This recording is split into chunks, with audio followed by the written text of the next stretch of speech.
መንግስት ኢትዮጵያ ገዚፍ ወታደራዊ አጽዋራት ናብ ትግራይ ጸግዕ ምህላው ተገሊጹላም ብኻልገጽ ድማ ህወሓት ኣብ ልዕሊ ትግራይ ዝሰወር ዘሎ ደመና ኹናት ደው ክብል ጻውዒ ተቐሪቡላም ህወሓት ኣብ ዝሃቡ መግለጺ ኹናት ኣይንደልን ዝበለ ኮይኑ ኣብ ጸለምቲ ዝተኸፈለ ዝበሉ መስዋዕትነት እውን ንፌደራል ኸሲሱላም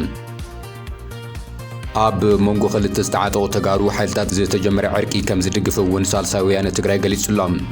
بخالق جز إرترا ملاش يبالا إرترا كاب جزات إثيوبيا كتوز زقربلا أوعيت زنزق ملاش ذهبت خوينا ميديا تعلم دما بزعبا منقو خلتين هاجرات زرزو لحد جنيا معبالة بتخرات يسبسوا اللوام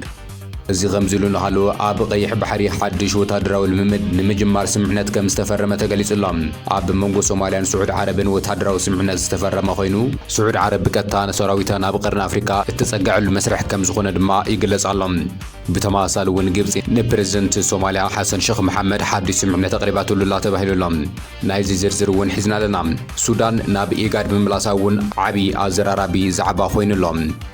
نايزو من خالوت بركز بلو معبالتات زرزر كنسمعكم هنا كبران channelنا سبسكرايب ناقبلكم كتكاتون لنا نعدمكم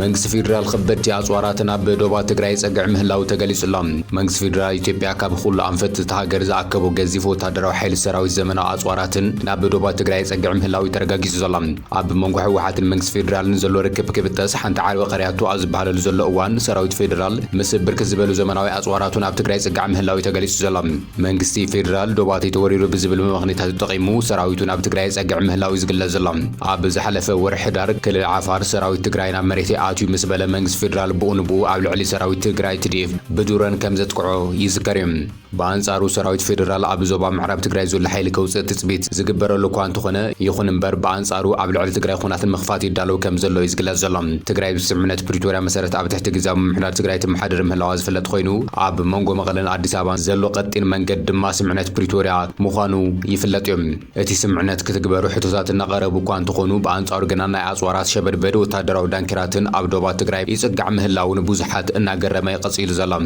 እዚ ከምዚ ኢሉ ንሃለወ እምበር እቲ ዝሳወር ዘሎ ኹናት ደው ክብል ይግባእ ክብል ህወሓት ጸዊዑ ዘላም ብመንግስቲ ኢትዮጵያ ዝሳወር ዘሎ ካልእ ዙር ደማዊ ኹናት ደው ይበል ክብል ህወሓት ኣብ ሰሙና መልእኽቲ ሓቲቱ ዘላም ንሱ ህዝቢ ትግራይን መሪሑ ውድቡ ህዝባዊ ወያነ ሓርነት ትግራይን ሰላም ካብ ዘለዎም ዘይንቕነቕ ዝበሉ መትከላዊ ዋጋ እናኸፈሉ እውን እንተኾነ ኩሎም ኣፈላልያት ብዝርብን ሰላማዊ መንገድን ክፍትሑ ክስርሑን ክምሕፀኑን ጸኒሖም እዮም ክብል እውን ህወሓት ኣዘኻኺሩ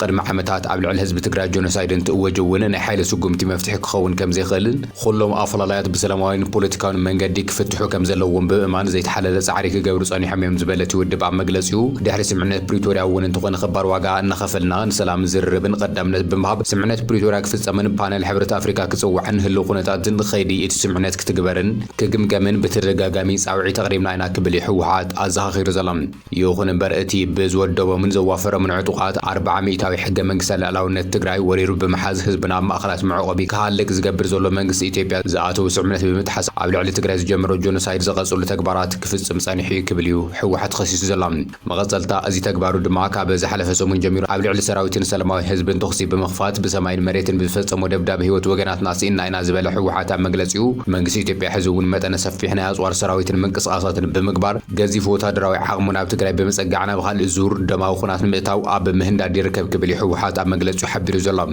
ህዝቢ ትግራይ መሪሑ ውድቡ ህወሓት ነቲ ኣብ ፕሪቶሪያ ዝተበጽሐ ስምምነት ዘላቒ ምቁራጽ ተኽሲ ናብ ዘላቒ ስምምነት ሰላም ክሸጋገር ብዘይ ምርብራብ ከቃለሱ ጸኒሖም እዮም ዝበለት ይውድብ ኣብ መግለጺኡ ሕዚ እውን እንተኾነ ሓደገኛ ሳዕቤን ዘለዎ ወታደራዊ ምድላዋት መንግስቲ ኢትዮጵያ ጠጠው ኢሉ ብመሰረት ስምምነት ፕሪቶሪያ ናብ ልዝብ ክእቱ እምበር ናብ ካልእ ደማዊ ኹናት ክንኣትፍጹም ድሌት የብልናን ክብል ህወሓት ገሊጹ ሰላም ማሕበረሰብ ዓለም እቲ ብህዝቢ ትግራይ ክኽበር ዝግበር ዝነበረ ጻውዒ ጸማም እዝኒ ካብ ዝህቦ ጸኒሑ እዩ ዝበለ ኮይኑ ኣብዚ ሕዚ እዋን ድማ ወደብ ሕብረት ሃገራትን ሕብረት ኣፍሪካን ኣሜሪካን ነዚ ሕዚ ዝምዕብል ዘሎ ኩነታት ኣመልኪቶም ዘውፅዎ መተሓሳሰቢ ጽቡቕ ጅማሮ ኮይኑ ማሕበረሰብ ዓለም ካብ መተሓሳሰቢ ዝሰገረ ጭቡጥ ምንቅስቓስ ብተግባር እቲ ብመንግስቲ ኢትዮጵያ ዝሳወር ዘሎ ካልእ ደማዊ ዙር ኹናት ጠጠው ከብል እጃሙን ክዋፁ ከም ዝግባእ ክነዘኻኽር ንፈቱ ክብል ህወሓት ኣጠንቂቑ ዘሎ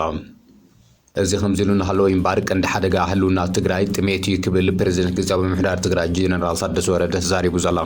እቲ ፕሬዝደንት ነዚ ዝበለ ዕላዊ ምጅማር ዓመታዊ ወፍሪ ዕቀባ ሓመድን ማይን ትግራይ ኣብ ዝጀመረሉ ኩነታት ከም ዝኾነ ተገሊጹ ኣብ ዞባ ምብራቕ ትግራይ ወረዳ ጻዕዳ ኣምባ ጣብያ ማርያም ዓጋመት ዝተረኸበ ጀነራል ታደሰ ወረደ ብዘይካ ዞባ ምዕራብ ክፋላት ዞባ ሰሜን ምዕራብን ትግራይን ኣብ ኩሉ ከባቢታት ወፍሪ ዕቀባ ሓመድን ማይን ከም ዝካየድ ገሊጹ ኣሎ ዋላ እኳ ብሰንኪ ኩናት እቲ ወፍሪ ደው ኢሉ ኣግራባት በሪሶም ንድሕሪ ተመሊሱ እንተጸንሐ ኣብዚ ሕዝዋን ህዝቢ ኸቲቱ ክወፍርን ካብ ዝነበረው ንላዕሊ ክለምዕን ይስራሕ ከም ዘሎ እውን ገሊጹ ምሕዋይ ሃብቲ ተፈጥሮ ምዕቃብ ጠልን ዓንዲ ሕቆ ስራሕቲ ልምዓት ናይ ዝበለ ፕሬዝደንት ጀነራል ታደሰ ወረደ እቲ ቀንዲ ውራይ ምትካል ዘይኾነስ ኣብ ምጽላቕ ፍልስታት ትኹረት ክግበር ንመትኸሊ ፍልስታት ዝኸውን ቦታ ክዳሎ ከም ዝግባእ እውን ጻውዒት ተቐሪቡ ግዜያዊ ምምሕዳር ትግራይ ኣብዚ ዓመት ንስራሕቲ ልምዓት ሕርሻ ማኒፋክቸሪንግን ካልኦት ኣትኺሩ ይሰርሕ ከም ዘሎ እውን ገሊጹ ኣብዚ ሕዚ እዋን ዘይምርጋዕ ዝወለዶ ኣደዳ ስደት ዝኾን ዘሎ መንእሰይ ኣብ ዓዱ ኣልሚዑ ክልወጠሉ ዝኽእል ኣገባብ እንመቻቸሉና ክብል እውን ገሊጹ ሳልሳይ ወያነ ትግራይ ኣብ መንጎ ተጋሩ ሓይልታት ዝተጀመረ ዕርቂ ደጊፉሎም ኣብ መንጎ ደቂ ብሔረ ትግራይ ይቀላቀል ዘሎ ናይ ዕርቅን ዘተ ሰላምን ተበግሶታት ክጠናኸሩ ዝድገፍ ከም ዝኾነ ዝገለጸ ሳልሳይ ወያነ ትግራይ ንሕማም ትግራይ ዘላቒ ፈውሲ ኣብ ምምጻእ እውን ኣበርክቱ ልዑል ከም ዝኾነ ገሊጹሎም እንተኾነ ግና እቲ ዓብዪ ተበግሶ ዝወስዱ ኣካላት ኣልቦ ውግንና ክኾን ይግባእ ክብል እዩ ገሊጹ ዘሎ ትግራይ ብሰሪ ንባዕሉ ተገማሚዑ ብሔር ሒዙ ክጸድፍ ዝተግህ ናይ ስልጣን ሓይሊ ጓነስ ዝዕንዱርላ ዘኽታም ካብ ትኸውን ጸኒሓ ዝበለ ኮይኑ ህላዊ ትግራይ ብምጽናዕ ደረኽቲ ጠለባት ትግራይ ክምለሱን ክረጋገጹን ዝዓምም መንግስቲ ዝበሃል ብሔራውን ህዝባውን ትካል ትግራይ የብላን ክብል እውን ገሊጹ ብምዃኑ እውን ዘለናሉ ኩነታት ጥፍኣትን ሓዋሩ ክፍታሕ ጠለባት ትግራይ ክኽበሩ ይኹን ዛጊድ ህይወት ደቂ ብሔረ ትግራይ ምብላዕ ዝጀመረ ኩናት ሕድሕድ ንዝንተ ኣሎሙ ክመክኽ ትግራይና ሓቋፋይ ቅቡልን ብብሔር ሓልዩ ተገዳስነት ዝመልአ ብሔራዊ መንግስቲ ጠልብ ክብል እዩ ሳልሳይ ወያነ ትግራይ ገሊጹ ዘሎ ንህላዊ ውሕስነት ብሔረ ትግራይ ወሳኒ ዝኾነ ትካል ማለት እውን ተኽላ ብሔራዊ መንግስቲ ዝጋር ንኹሎም ፖለቲካዊ ሓይልታት ትግራይ ዘካትት ሓቋፋይን ኣሳታፋይን ብሔራዊ እንትትግበር ዝበለት ውድብ ኣብ መግለጺኡ ስለ ዝኾነ እውን ትግራይ ዘላትሉ ብርኪ ጥፍኣት ብናይ ሓደ ወገን በይናውን ቀይደበት ተኻውን መንገዲ ንዝጋደድ እምበር ዝቃለል ጸገም ከም ዘየለ ብምእማን ህላውን ቀጻልነት ብሔረ ትግራይ ድሕነት ህዝቢ ትግራይ ኢሉ እውን መለሳ ግዛኣት ሓድነት ትግራይ ዘቐድሙ ኩሎም ወገናት ኣካባቢ ብሔራዊ ዘተ ክትግበር ጸቕጢ ክገብሩ ይግባእ ክብል ገሊጹላ እቲ ውድብ ኣብ መግለጺኡ ንዓበይቲ ዓዲ ሽማግለታትን ኣቦ ገራባትን መራሕቲ ሃይማኖትን ትግራይን ጻውዒ ተቐሪቡላ ንዝኾነ ሓይሊ ክወገንኹም ኣብ መንጎ ደቂ ብሔር ዘጋጥመ ናብ ብረታዊ ጎነፅ ዝዓበየ ጎይቂ ብበልሓትን ሚዛናውነት ትዕግስቲ ክትፈትሕዎ ብረታዊ ጎነፅ ደቂ ብሔር ደው ብምባል ናይ ዕርቂ ዘተን ሰላምን በሪ ክትኸፍቱ ብፍሉይ ጻውዒት ነቐርብ ክብል እውን ሳልሳይ ወያነ ትግራይ ቀሪቡላ ኤርትራ ነቲ ብሚኒስትር ጉዳያት ወጻኢ ኢትዮጵያ ሰራዊታ ካብ ኢትዮጵያ ክትስሕብን ንልዝብ ድሉቲ ክትኸውን ዝቐረበ ጻውዒት ብቓኑን ትሕዝቱን ዘስደምም ምዃኑ ብምግላጽ ሕዚ እውን ኣብዚ መኣዲ እዚ ከም ዘይትዕደም ገሊጻ ብመንገዲ ሚኒስተር ዜና ኣቢላ ምላሽ ዝሃበት ኤርትራ ነቲ ብኢትዮጵያ ዝቐረበ ጥሕሰት ሉዓላውነት ግዛኣት ኢትዮጵያ ምድጋፍ ዕጡቓት ሓይልታት ዝኸስስ መግለጺ ናይ ሓሶት ተቐነ ንጥጁን ዕላማ ዝተፈብረኸ ብቓኑን ትሕዝቱን ኣዝዩ ዘስደምም ክትብል እያ ምላሽ ሂባትሉ ዘላ እቲ ብሚኒስተር ጉዳያት ወጻኢ ኢትዮጵያ ጊድዮን ጢሞቴዎስ ንመዘኑ ሚኒስተር ዑስማን ሳሌሕ ብቐደም ለካቲት 7 ዝተጻሓፈ ምዃኑ ዝተገለጸ ደብዳቤ ኤርትራ ላዕላዊት ዶብ ኢትዮጵያ ኣብ ካብታት ሰሜን ምብራቕ ጥሒሳት ተቆጻጺራ ከም ዘላ ከም ዝኸሰሰ ይዝከር እዩ እቲ ክሲ መንግስቲ ኤርትራ ላዕላውነቱን ዶባቱን ካብ ምግሃዝ ክቁጠብ ኢትዮጵያ ብተደጋጋሚ ጸዊዓ ከም ዝነበረት ብምጥቃስ እቲ ጻዕርታት ከም ዘይተዓወተ ኣመልኪቱ ነይሩ ካብ መዓዝ ዝተፈጸመ ምዃኑ ብንጹር ኣብቲ ደብዳቤ ኣየመልከተን እዩ ሰራዊት ኤርትራ ኣብ እዋን ኩናት ትግራይ ኣብ ጎኒ ሰራዊት ኢትዮጵያ ኮይኑ ከም ዝተዋገ ዝፍለጥ ኮይኑ ድሓር ግና መሬት ኢትዮጵያ ጠቕሊሉ ከም ዝወፀን ኣብቲ ብመሰረቱ ውዕሊ ኣልጀሪስ ዝቆመ ኮሚሽን ዶብ ዝሃቦ ውሳነ ከም ዘሎን እዩ ክገልጽ ጸኒሑ ቀዳማ ሚኒስትር ኢትዮጵያ ቅድሚ ሕዚ ንምውጻእ ሰራዊት ኤርትራ ኣመልኪቱ ዘቕረበሉ ሕቶ ኣብቲ ዝተበየነሎም ቦታ ኣለው ካብ ወጻእ እንተለው ግና ኮሚቴ ኣቆይምና ክነጻርዩና ክብል ተዛሪቡ እምባሩ ይዝከር እዩ ነዚ መሰረት ብምግባር ድማ ብዛዕባ እቲ ዝተባሃለ ኮሚቴ ይኹን ህላወቲ ሰራዊት ብዕሊ ዝተባሃለ ነገር የለን እዩ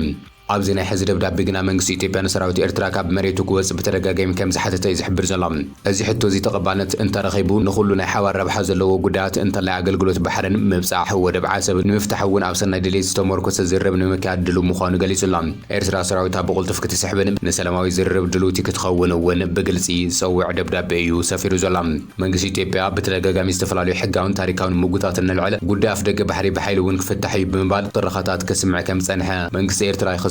ብዘይካዚ እቲ ደብዳቤ ኤርትራን ዝተፈላለዩ ዕጡቓት ጉጅለታት ኢትዮጵያ ቀጥታዊ ንዋታዊ ደገፍ ትገብር ከም ዘላ እውን ኸሲሱ እቶም ዕጡቓት ጉጅለታት ብኣስማቶ ብኳን እንተዘይጠቐሰ ቅድሚ ሕዚ ግና መንግስቲ ኢትዮጵያ ኤርትራን ዕጡቓት ሓይልታት ሕወሓትን ፋኖን ትድግፍ ከም ዘላ ክኸሲሱ ይጸኒሑ መንግስቲ ኤርትራ ኣብ ዝሃቦ ምላሽ ድማ ሕዚ እውን ኣብ ከምዚ ዝበለ ናይ ሕሱር ሓሶታት መኣዲ ነዳዲ ምውሳኽን ንፋስ ምንብድባድን ከም ዘይትዕደም ደጊማ ተረጋግጽ ክብል እዩ ምላሽ ሂቡ ዘላ ሚኒስተር ጉዳያት ወጻኢ ኢትዮጵያ ኣብቲ ጽሓፎ ደብዳቤ ኣብ ዝሓለፈ ሒደት መዓልትታት ኣብ ዶባት ክልቲአን ሃገራት ዝተዓዘብናዮ ምዕባለታት መንግስቲ ኤርትራ ዝያዳ ዓናዊ መንገዲ ከም ዝመረጸ ዘመልክት እዩ ክብል እዩ ኸሲሶም። እዚ ወታደራት ኤርትራ ብሰሜናዊ ምብራቕ ደቡብ ኢትዮጵያ ናብ መሬት ኢትዮጵያ ብምእታው ምስ ዕጡቓት ጉጅለታት ኣብ ሰሜን ምዕራብ ደቡብ ሃገር ዘካይዶ ዘሎ ሕብራዊ ወታደራዊ ስርሒታት ብምጥሓስ ሕጊ ጥራሕ ዘይኮነስ ፍጹም ወራሪ እውን ክብል እዩ ኾይኑዎ። ኣታሒዙ ድማ መንግስቲ ኤርትራ እዚ ዘይቕቡል ዝበሎ ኩነታት ንክኽትም ሰራዊቱ ብቁልጡፍ ካብ መሬት ኢትዮጵያ ከውፅን ምስቶም ጉጅለታት ዝገብሮ ምትሕባር ከቋርፅን ጻውዒት ኣቕሪቡ። ክልቴን ሃገራት ንፍርቂ ዘመን ኣብ ኩነታት ግጭትን ውጥርን ከም ዝጸንሐ ዝፍለጥ ኮይኑ እዚ ዕንክሊል ግጭት ብዘተን ዲፕሎማስያዊ ጻዕሪ ክፍታሕ ከም ዝኽእል ብምምልካት ኤርትራ ኣወንታዊ ምላሽ እንተሂባ መንግስቲ ኢትዮጵያ እውን ፍልልያቱ ብሰላማዊ ልዝብ ክፈትሕ ድሉው ምዃኑ ገሊጹ እዩ። ቅድሚ ሕዚ ዝቐርበሉ ጸንሐ ተመሳሳሊ ክስታት ኣመልኪቱ እውን መንግስቲ ኤርትራ ምጽሕታር ኩናት እዩ ብምባል ኢትዮጵያ ክትውልዖ ዝደለየት ኩናት መምኽኔታት ተቐርበሉ ዘላ ክስታት እዩ ብምባል እዩ ክረዝጎ ጸኒሑ ዘሎ። ሚኒስትር ጉዳያት ወጻኢ ኢትዮጵያ ኣብ ጥቅምቲ ዝሓለፈ ዓመት ናብ ሕቡራት ሃገራት አንቶኒዮ ጉተሬዝ ኣብ ጸሓፉ ደብዳቤ መንግስቲ ኤርትራ ሕወሓት ኣብ ልዕሊ ኢትዮጵያ ኩናት ንምክያድ ብሓባር ይሰርሑ ክብል ኸሲሱ ምንባሩ ይዝከር እዩ። سعود عربን ሶማሊያን ኣብ ቀይሕ ባሕሪ ዘተኮረ ናይ ምክልኻል ወታደራዊ ምትሕባርን ስምዕነት ከም ዝፈረማ ተገሊጾም። ሶማልን ስዑድ ዓረብን ኣብ ዞባ ቀይሕ ባሕሪ ዘሎ ናይ ጸጥታ ምትሕባር ንምስፋሕን ምርግጋእ ንምስፋን ዘኽእል ናይ ምክልኻል ወታደራዊ ምትሕባራት ስምዕነት ሎሚ ከም ዝፈረማ ተገሊጹሎም። እቲ ናይ ምርዳእ ሰነድ ኣብ ሪያድ ዝተፈረመ ኮይኑ ዝተፈረመ ድማ ብሚኒስትር ምክልኻል ሶማል መሐመድ ሙዓሊም ፊቅን ብመዘኑ ሚኒስትር ምክልኻል ስዑድ ዓረብን ልዑል ካሊድ ቢን ሳልማን ከም ዝኾነ ተገሊጹ። ዝርዝር ትሕዝቶ እቲ ስምዕነት ብወግዒ እኳ እንተዘይተገለጸ እቲ ስምዕነት ኣብ መንጎ ክልቴን ሃገራት ዘሎ ሓበራዊ ወታደራዊ ናይ ምክልኻል ረብሓታት ዘጠቓልል ምዃኑ እቲ ሚኒስትር ሓቢሩሎ። ማዕኸላት ዜና ሶማል ከም ጸብጸቦ እዚ ስምዕነት እዚ ኣብ ቀይሕ ባሕርን ቀርኒ ኣፍሪካን እናወስኸ ብዝመጽእ ዘሎ ጂኦፖለቲካዊ ውድድር ስጋት ጸጥታ ባሕሪ ዝተገበረ ስትራቴጂካዊ ሽርክና ክኸውን ከም ዝኽእል እዩ ተገሊጹ ዘሎ። ሶማል ክልል ኣየራ ንምክልኻል ግዝኣታዊ ሓድነታን ምኽባር ካብ መሓዙት ሃገራት እትረኸቦ ቴክኒካዊ ደገፍ ስልጠናን ቀረብ ወታደራዊ ንዋያትን ንምዕባይ ኣብ እትገብሮ ዘላ ጻዕሪ ናይ ሪያድ ተራዓዙዝ ከም ዝኾነ ገሊጹ እዩ። እዚ ወታደራዊ ስምዕነት እዚ ዝተፈረመ ኣብ መንጎ መቃዲሾን ሪያድን ዘሎ ዝምድና ብርቱዕ ቤት ኣብ ዘርእየሉ ዘሎ እዋን ከም ዝኾነ ይግለጽ ኣሎ። ብፍላይ ድማ ሶማል ምስቲ ካብኣ ተነጺላ ትርከብ ሶማሊላንድ ተታሒዙ ናይ ላዕላውነት ስጋታት ኣብ ዝለዓለ ዘሎ እዋን ከምዚኦም ዝበሉ ኣህጉራዊ ወታደራዊ ሽርክናታት ምፍጣር ንጸጥታ እታ ሃገር ዓቢ ትርጉም ክህልዎ ከም ዝኽእል ይግለጽ ኣሎ። ስዑድ ዓረብ ኣብቲ ዞባ ዘለዋ ጽልዋ ንምጥንኻር ኣብ እትገብሮ ዘላ ጻዕሪ ሶማል ከም ወሳኒት መሓዛ ኮይና ቀጺላ ከም ዘላ ይግለጽ ኣሎ። እዚ ድማ ኣብ ቀይሕ ባሕሪ ዝረአ ዘሎ ወታደራዊ ውድድር ዝያዳ ከዕርጎ ከም ዝኽእል እዩ ዝግለጽ ዘሎ። እዚ ከምዚ ኢሉ እናሃለወ ድማ ፕሬዚደንት ሶማል ሓሰን ሼኽ መሐመድ ፕሬዚደንት ግብፂ ዓብደልፈታህ አልሲሲን ኣብ ካይሮ ኣብ ዘዳለው ወዘተ ኣብ መንጎ ክልቴን ሃገራት ዘሎ ናይ ጸጥታ ምትሕባርን ምጥንኻር ከም ዝተስማዕምዑ ተገሊጹ ኣሎ። ኣብ ዝሓለፈ ሰሙን መወዳእታ ናብ ካይሮ ዝተጋዓዘ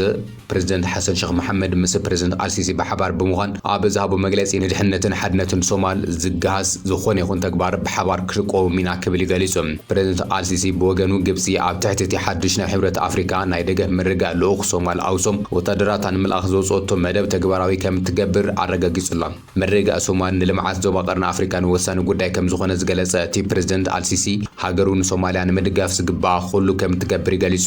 ግብፅን ሶማልን እስራኤልን ንሶማሊላንድ ከም ሃገር ናይ ምፍላጥ ተኽእሎ ኣሎ ዝብል ስጋት ግብፅን ሶማልን እስራኤልን ሶማሊላንድ ከም ሃገርነት ናይ ምፍላጥ ተኽእሎ ዝብል ስጋት ናይ ክልቴን ሃገራት ስጋት ከም ዝኾነ ከም ዝረአዩ ተገሊጹ ዘሎ። እዚ ከምዚ ኢሉ እናሃለወ ድማ ፕሬዚደንት ሓሰን ሼኽ መሐመድ ምስ ቴሌቪዥን አልጀዚራ ኣብ ዝገበሮ ቃለ መሕተት ሶማሊላንድ ካብ ጋዛ ዝተመዛበሉ ፍልስጤማውያን ኣብ መሬታ ንምስፋርን ንእስራኤል ወታደራዊ ማዕስከር ንምሃብን ተስማዕሚዓ ከም ዘላ ምባሉ ንሶማሊላንድ ከቢዱ ቀጢዑ ኣሎ። ፕሬዚደንት ሓሰን ሼኽ ኣብ ቃለ መሕተት እስራኤል ኣብ ሶማሊላንድ ወታደራዊ ማዕስከር እቲ ምስረት እንተኮይና ርእስና ንምክልኻል ብዘለና ዓቕሚ ክንቃለስ ኢና ክብል እዩ ኣጠንቂቑ ዘሎ። ይኹን እምበር ወሃቢ ቃል ፕሬዚደንት ሶማሊላንድ ሓሰን አደን ነቲ ናይ ፕሬዚደንት ሓሰን ሼኽ መሐመድ መግለጺ ሓቅነት ዘይብሉ ቁሉዕ ሓሶት ብምባል ብወጊዕ ነጺግዎ እዩ። ሱዳን ድሕሪ 2 ዓመታት ዳግማይ ናብ በይነ መንግስታት በዓል መዚ ምብራቕ ኣፍሪካ ተመይጸላ። ሱዳን ካብ ኣባልነት በይነ መንግስታት በዓል መዚ ምብራቕ ኣፍሪካ ኤጋድ ን2 ዓመታት ተገሊላ ድሕሪ ምጽናሓ ሎሚ ዳግማይ ናብ ቀጠናዊ ውድብ ከም እትጽንበር ተገሊጹላ። ነዚ ናይ ሱዳን ዳግማይ ምምላስ ብወግዒ ዝገለጸ ናይቲ ውድብ እዋናዊ ሊቀመንበር ዝኾነ ፕሬዚደንት ጅቡቲ እስማኤል ዑማር ጊሌ ከም ዝኾነ ተገሊጹላ። ዋና ጸሓፊ ኤጋድ ዶክተር ወርቅነህ ገበየሁ ሱዳን ናብቲ ቀጠናዊ ውድብ ብምምላሳ ደስታ ተሰሚዑ ዝበለ ኮይኑ እዚ ናይ ሱዳን ውሳነ ድማ ንዞባዊ ሓድነት ዘለዎ ቆራጽነት ዘረጋግጽን ዞባ ንኽሰፍን ንደልዮ ሰላም ምርግጋእን ዘንጸባርቕ ክብል እዩ ገሊጹ ዘሎ።